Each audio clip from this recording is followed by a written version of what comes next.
Welcome to Comfrey. We are talking about Symphytum officinale here. And this is an interesting question. Is it edible? Because it is edible, and yet it's this plant that has this toxic compound that many people don't even want to use it internally anymore for good reason. That toxic compound in really high doses, super bad for your liver. So if you have liver problems, this is not an herb for you to be messing with medicinally and or edibly. Just wake up, smell the coffee. This is an herb that can be dried and ground and blended sometimes with dandelion to make a coffee substitute. Obviously, not tons and tons of coffee. It's for your cup. Again, dosing matters. So how does this, so Comfrey ranks just behind soybeans for protein content. Who knew?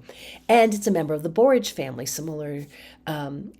So it has that kind of cucumber-like flavor that borage can have. Cooked correctly, it's even said to taste a little bit like endives or asparagus. So this is a nice herb to cook with. Only the tender young leaves are used because the hairs are fine that are on it. Not eaten raw for that very reason, and not eaten old. Those older leaves that get more prickly, more distasteful, and the rawness, blah, blah, blah, nasty hairs. But cooked up in stews. It's popularly blended with parsley, lemon balm, mint, caraway seeds, kind of to make a nice dish. 2 to 4 cups chopped up of these young tender leaves, and then added to stews, green veggie dishes. It's been sometimes used in quiches, ratatouille recipes, frittatas.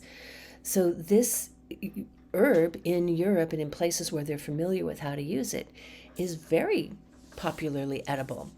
And it does have this history, medicinally in particular, for being used only externally versus internally, even though traditionally it's been used internally as well to treat things like whooping cough and all kinds of respiratory ailments.